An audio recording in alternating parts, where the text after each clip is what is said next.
Hello and welcome to a video about Tyr. Hi-Rez has proposed changing Tyr. They have proposed giving him the start switch level 1, which is actually a somewhat big deal. It changes completely how he's going to be played. And also as well changes a couple of fundamentals of him. But first of all, let's go over what Tyrs normally do. Normally he would level to power cleave. This is because power cleave is very, very strong.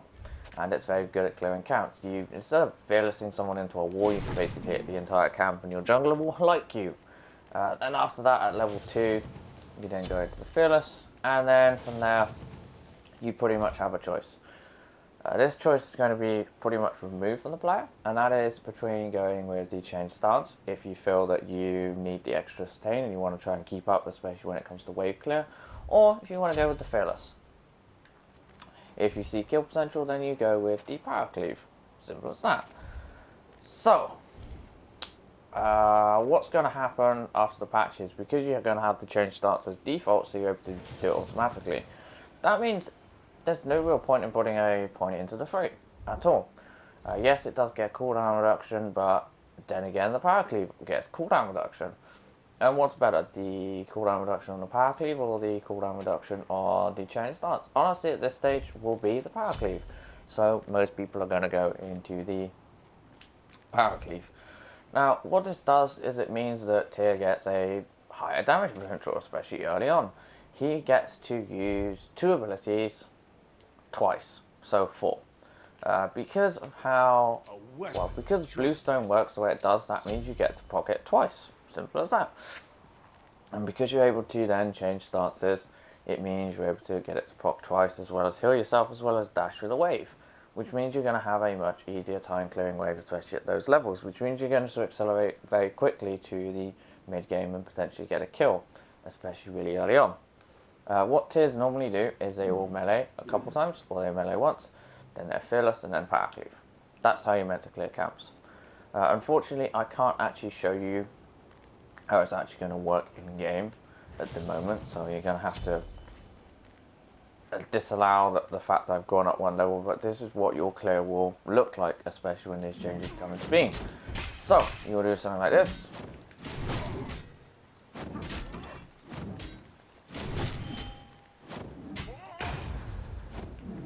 And there you go. At that time, you will clear the wave. It's much safer clear, especially early on. Yes, you do use all your abilities, but you have the mana regen, and you're also going to have pots as well. So it's going to make Tyr incredibly mana hungry, especially early on, especially if he wants to do that. But it's going to make it so that his clear potentially is a lot better.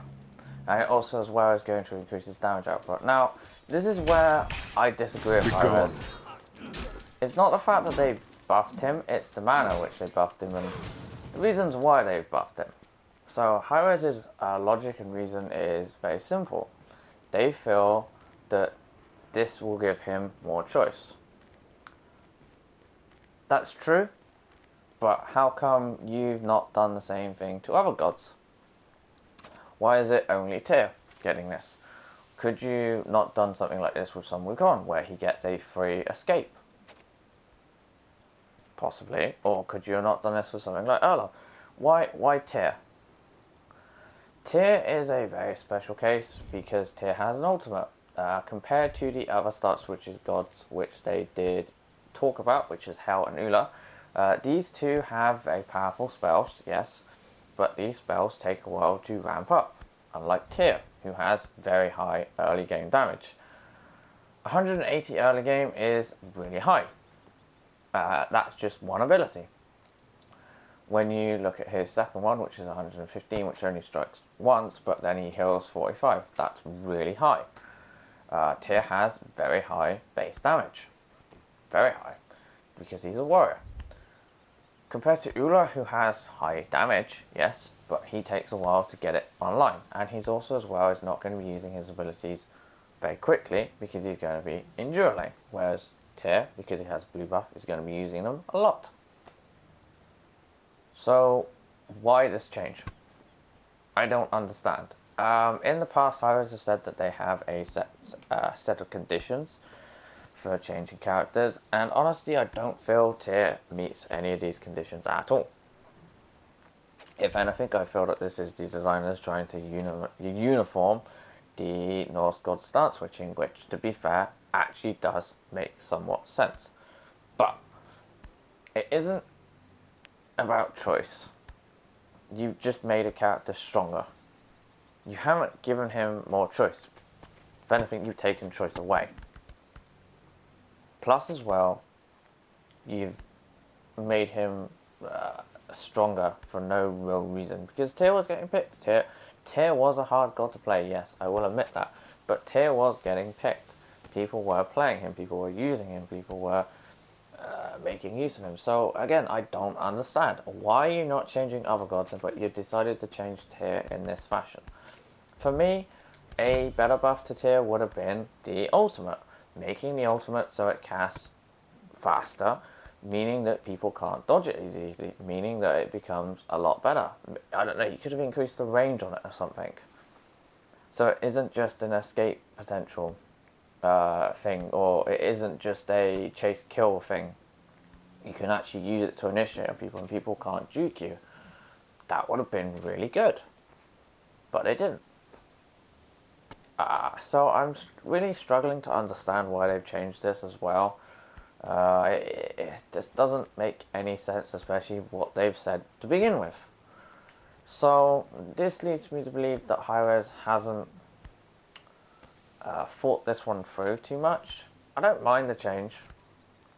Making something better is not bad, although I am slightly concerned because this is how power creep starts to happen. Because what makes Tyr more deserving over, say, someone like Sun Wukong, who is a warrior that has good early game damage but has mana problems, somewhat like Tyr. He wants to spam his abilities, but he has very long cooldowns. Why would you not change something on Wukong? Why Tyr? Why have you done it in this way? I honestly would like to see Hi-Rez make better use of the Club test server so that they change things like this, but explain in full detail why they've done it. Why do you think it's done this way? Get people to have a conversation with you. Do you like this change? What do you not like about it? Just watch how people were playing before. There's also another god as well that they changed, that some people have said is a nerf, quote unquote, but I honestly don't think it is, which is Erlong. Erlong is a god which currently at the moment is extremely dominant. He is a lane bully. They changed it so that his Fatalis effect is removed from his 1 and they put it onto his 3, which is something he was already using, especially a higher level player or someone that's played him a lot, to clear wave. Because it was just quicker than using the 1 and the 2. And it was safer. And it did more damage. Well, it was somewhat safer. But I'm really confused by this Tyr change. I don't understand it at all. My honest opinion is I'd much rather had something done to the ultimate, or make it so that the Fearless in blue buff knocks up again. That would be nice. Make it so Tyr is extremely skillful. He's extremely hard to use. He has chase potential, but he has 2 knockups in his kit. That would be nice. But I don't know. Anyway, thank you for watching, and I'll see you again next time.